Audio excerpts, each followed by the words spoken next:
Hey, it's so good to spend some time with you guys this weekend. Man, I'm just so excited to get to be a part of this series. I miss you guys. I pray for you all the time. And I'm coming at you from rainy Ventura, California today here in our house. And man, wish you guys would come and visit sometime. We love it out here. But man, we miss you guys. Really miss you guys. And I thought it's kind of funny that Josh and Casey, they asked me to do this installment of Surviving Change because I've survived more change than anyone that they know. In other words, they asked the old guy to teach this one. That's basically what it is. You know, I've heard that there are basically four stages in life. The first stage is you believe in Santa Claus. The second stage is you don't believe in Santa Claus. The third stage is you are Santa Claus. And the fourth stage is you look like Santa Claus. And that's kind of where I'm at these days. And for some of you who've been around Heartland for quite some time, you might remember when I first started teaching at Heartland back in, I think it was 2003. I talked about how life can pretty much be summed up with different modes of transportation that we use throughout life. For instance, we kind of start out with one of these. You've seen these, right? Where you put a kid in there, you get in there as a kid, you can go anywhere, and your mom and dad, they put Honey Nut Cheerios on the little thing in front of you. It's kind of your first drive-through experience, basically, when you're in this little baby walker thing. And then you graduate from the baby walker to this big wheel. You know, the thing with the huge wheel in the front and the cool handlebars, different colors, and you can get them all different superheroes on them and stuff. I got a friend that entered his kids in big wheel races, and he would tie concrete blocks on the back of the big wheel to strengthen their legs if they went uphill so they'd blow away the rest of the 3-year-olds. A little extreme, but they loved their big wheels. You go from the big wheel to you get your first bike, and that bike comes with training wheels, and man, it's really fun to ride that thing. But they got this new thing now. We got one of our little grandkids, Levi, we got him one of these things called a Strider. Have you seen these things? They're a bike with no pedals. So it teaches them how to balance. They use their feet as they go along. So you kind of miss the stage with the training wheels. You go straight to the Strider, and then the Strider goes straight to the bike because now they know how to keep their balance. And I can remember when I got my first bike. I thought I was like the coolest guy ever. We lived pretty close to a park, so I ride my bike to the park all the time. And I had some of you guys will remember back in the day, they had these Stingray bikes with the high handlebars and a banana seat, and I would put baseball cards in my spokes so it sounded like I had like a motorcycle and stuff, and I'd hang my baseball glove on the handlebars. Man, I thought I was so cool riding that bike. But after a while, you get to be like 15, 16, 17 years old. You're going, it's not so cool riding a Stingray bike anymore. So you try to get an old car. Maybe your mom and dad help you get an old car. And man, I can remember my first car. It was so fun, man. You talk about freedom. You thought, I'm behind the wheel. Your mom and dad would say, we need somebody to go to the store, get some milk. I'm up. Take me out, send me, I'll go. Because any excuse, to get in that car and drive. And then you started picking your girlfriend up in the car. You thought you were cool, and she would sit really close to you. And so you go through a lot of your life, driving this car until one day you graduate to a thing called, a minivan. Yeah, right. Some of you guys are right there right now. Minivan full of car seats and gummy bears and old French fries and Happy Meal toys all over the place. And man, it's just, it's a long season of doing that, but I got to tell you, it goes quick.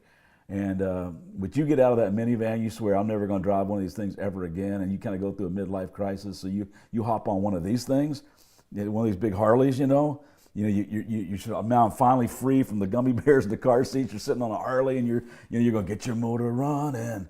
Out up on that highway, you got the wind blowing through whatever strands of hair you got left. You think this is awesome, but here's the deal: you have no business at your age buying one of those things and learning how to ride one. So basically, you end up in one of these. Yeah, right. Yeah, you've been there, right? And then eventually, you know how it goes. You just end up with one of these. When you think about it, if you lived at the normal progression of aging, it is pretty much from the walker to the walker. Now, I know I'm not really considered what you'd call an elderly person yet, although I did fall while playing basketball last month. I thought, is there anything else I can do while I'm down here on the floor? It's just, that's the way it is.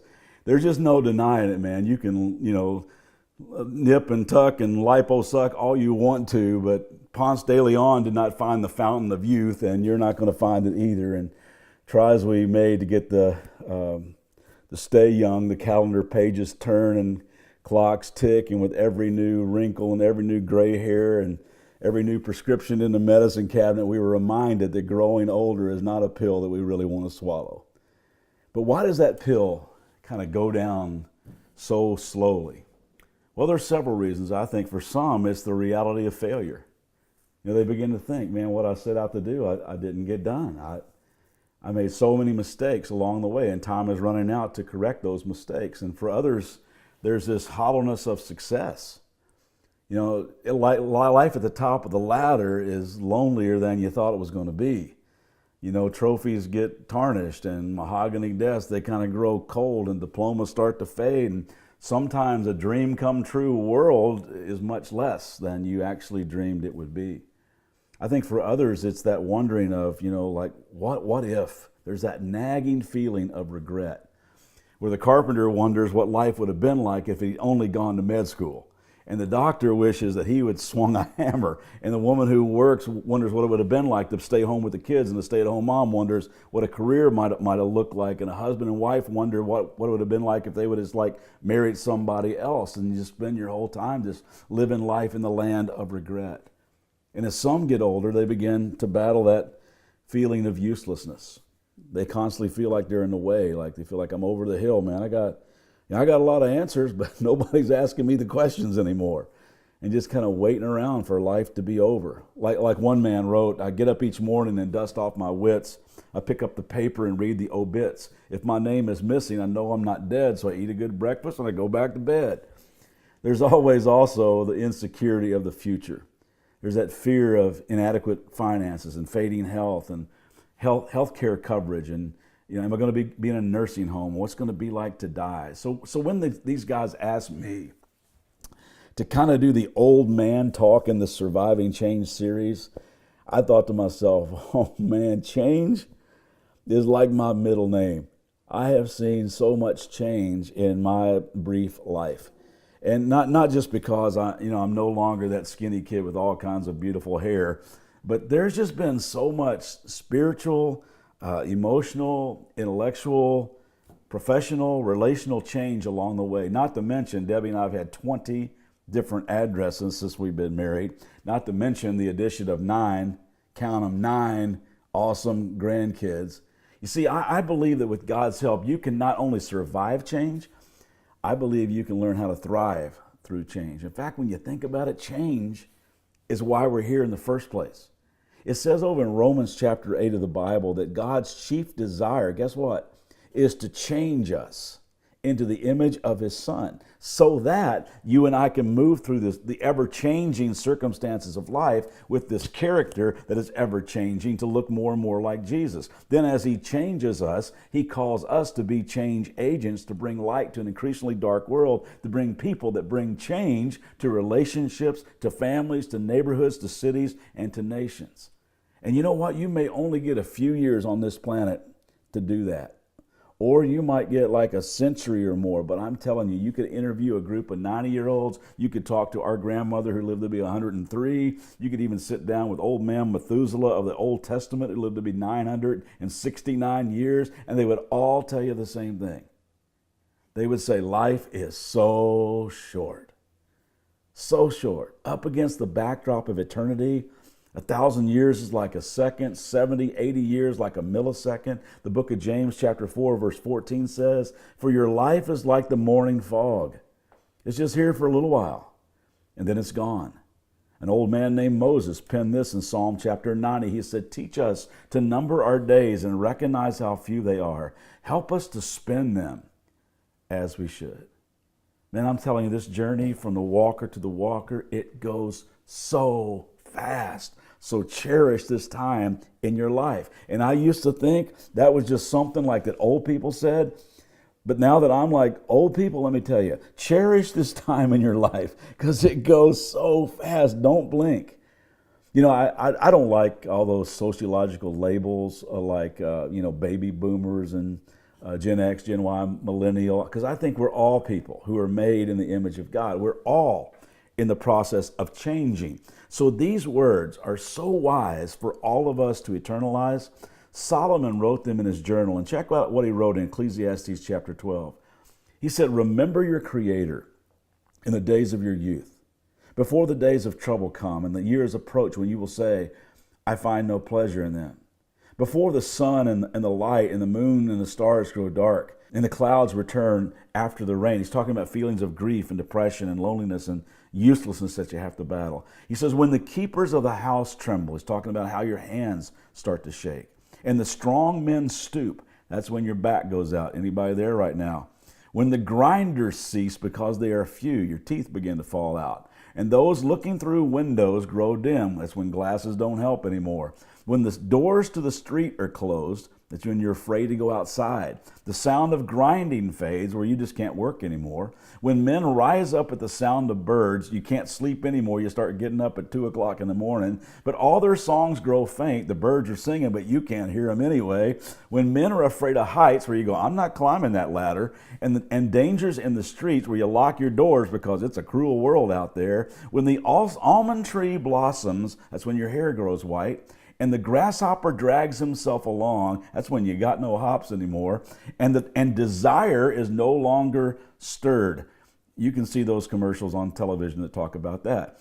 Then man goes to his eternal home and mourners go about the streets. And gang, it all happens in the blink of an eye. Life is so short. I know that if you could interview a bunch of people around Heartland who are getting up there in age, they would tell you, man, life is so short. But you know what they would also tell you?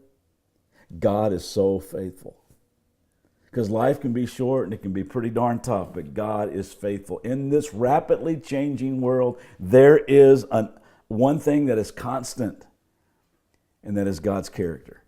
It says in Hebrews chapter 13, verse 8, Jesus Christ is the same yesterday, today, and forever. I know that some of you have heard me talk before about that season of your life where the child becomes the parent and the parent becomes the child. I went through that season a lot sooner than most of my peers went through that season. I was an only kid, and so I was a primary caregiver for both my parents. And some of you heard me talk about how my dad was bipolar, and my dad was a character, man, with a capital C. And he was also diagnosed as paranoid schizophrenic. So a lot of struggles with mental health. But when he was on his meds, he was awesome. I mean, he found the right combination of meds, and you would not know. He was just pretty normal in the way he acted. But when he got to be 80 years old, he said, I'm not taking those meds anymore. And when my dad wasn't on his meds, he was as manic as anybody you've ever seen in your life. I mean, he was driving literally 100 miles an hour around town. And one of my friends saw him on the road and said, bro, your dad is driving like 100 miles an hour around New Circle Road.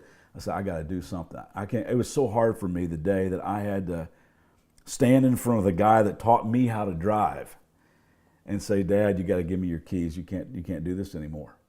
And it was so hard, man. He reached in his pocket, had a like sad puppy dog look on his face, reached in his pocket, took out his keys and handed them to me. I said, I'll take you anywhere you need to go. You just got to call me anytime and I'll be your taxi service, but you just can't do this anymore. He goes, okay. Gave me the keys. I left, called back about an hour later. I was feeling so bad about the whole thing. And I said, hey, Mom, can I talk to Dad?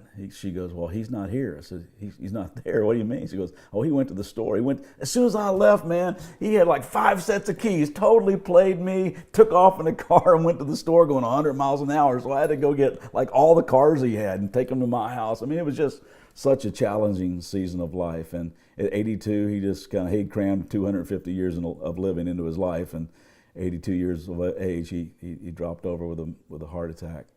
At the same time, though, my mom was dealing with Alzheimer's. We don't know how long my mom had Alzheimer's, but it had been quite a while, and it was a challenging season. And I can remember, there's so many stories I could tell you about that, but the one that sticks out of my mind the most is the day I went to the house, and she told me that there's this lady here that's just, I can't stand her living in the house. She's got to go. She's eating me out of house and home. I can't afford to feed her, and she just needs to leave. And I try to convince her, Mom, there's no one living here. But she was convinced there was someone living there. So I said, well, show me where she's at. She took me back in the back bedroom. My mom stood there and looked in front of the mirror and said, there she is right there. And I didn't know what to do. I mean, I knew I couldn't explain to her, no, that's your reflection, that's a mirror. And I knew she couldn't comprehend that anymore.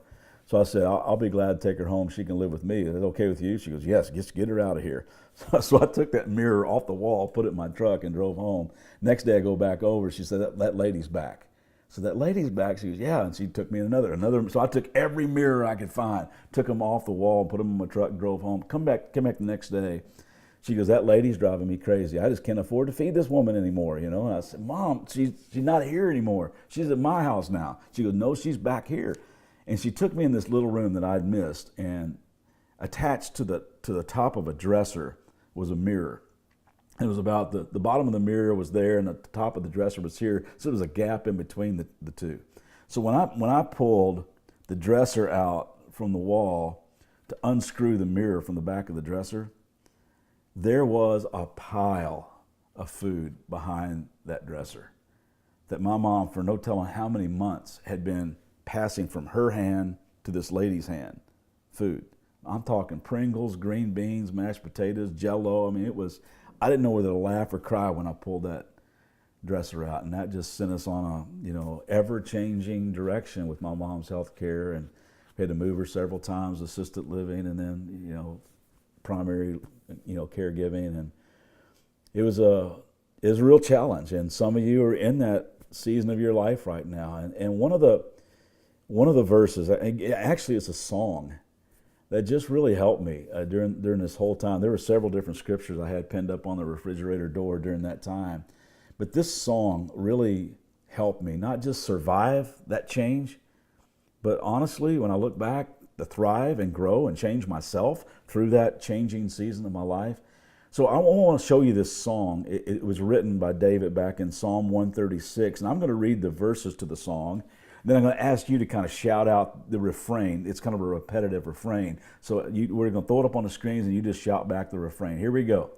Give thanks to the Lord, for he is good. Now, it's your part. His love endures forever, right? Give thanks to the God of gods. His love endures forever. Give thanks to the Lord of lords. His love endures forever. To him who alone does great wonders. His love endures forever. Who by his understanding made the heavens. His love endures forever. Who spread out the earth upon the waters. His love endures forever. Who made the great lights. His love endures forever. The sun to govern the day. His love endures forever. The moon and stars to govern the night. His love endures forever. Give thanks to the God of heaven, because his love endures forever. Gang, from the walker to the walker, his love never changes. I think there's a third thing that people would tell you if you interviewed them about surviving change. I think they would say, you know what? Life is short, but God is faithful. Therefore, I want to live my life full out right now. You guys ever watch little kids like eat watermelon at a picnic? I mean, they get their face in it and they're just like juice, dripping off their chin. It gets all over their shirt. And man, I think that's the way I want to live my life, I just want to bite into it and just let the juice of life just get all over me. You've heard me talk before. I don't want to just dip a toe in the water and walk into the shallow end of the pool. Man, I want to do a cannonball and make some ripples with my life. I don't want to wait to live because life is so short. Jesus said this in Mark chapter 8, verse 35. If you insist on saving your life, you're just going to lose it. Only those who throw away their lives for my sake and for the sake of the good news will ever know what it means to really live. And gang, I meet so many bored people. They spend their life chasing the American dream, which is to be comfortable, and now that's what they are. They're comfortable, and they're saying, you know what, I can't wait someday to get me a new set of golf clubs and a new recliner, and I'm going to pull my pants up to my armpits and put on some Velcro sneakers and go to dinner at 3:30 in the afternoon. Wow, that's a lot to look forward to. I've always loved the premise of Bob Buford's classic book called Halftime, which says, man, when you get to a certain age in your life, you're not in like midlife crisis. It's just halftime of the game. You still got the third and fourth quarter. And some of you are right there right now. Some of you are at halftime. And some of you students, man, you're like you're in the first quarter. Some of you guys, honestly, you're like in the fourth quarter. Some of you are like overtime. Some of you maybe sudden death. But no matter where you're at right now, life is short and God is faithful. So man, just come out swinging.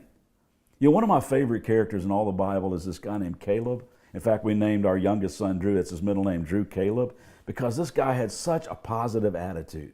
He was one of the spies of Israel that went into the promised land and checked it all out, and all the guys came back and said, oh man, the cities are huge and the people are giants. There's no way we can conquer that. And Caleb was the guy that came back and said, oh, we can do it. I mean, God's with us. God said we could do this. So if you fast forward in his life, after they're in the promised land, they're kind of dividing up all the promised land in Joshua chapter 14, Caleb stands up and says, here I am today. I'm 85 years old. And I am still strong today as the Moses sent me out. I'm just as vigorous to go to battle now with the Lord helping me. I'm going to drive them out. You can keep your rocking chair. You can keep your corduroy slippers. Go ahead and move to Florida and eat frozen yogurt if you want to. But it's fourth quarter and I'm playing with all that I got. And gang, there are so many people like Caleb at Heartland. There really are. There's a lot of older people at Heartland who are some of the coolest, most courageous, joy-filled people I've ever met in my life. I'll never forget one weekend, a blizzard was going on. It was like crazy. And I remember looking out in the parking lot wondering if like anybody was going to show up. And I see this lady. I don't know who she is. To this day, I don't know who it was. But she had to be in her 80s. And she was shuffling through the snow on her walker. And I thought to myself, wow, you are my hero. And I just encourage you to look around at this community of faith called Heartland. There are so many tireless servants that are helping people. They refuse to quit. And even though their bodies may no longer cooperate, there are so many that just pray with all their might for the rest of you because they're just learning that life is short, but God is faithful. And I'm going to live full out from the walker all the way to the walker. And the reason is because they can't get over the amazing grace of God. They will never lose their wonder of the truth that His love endures forever. So gang, don't just survive change, thrive through it. Lean into God's love, lean into God's wisdom, lean into God's power. Man, I love you guys and I miss you and I hope to see you soon.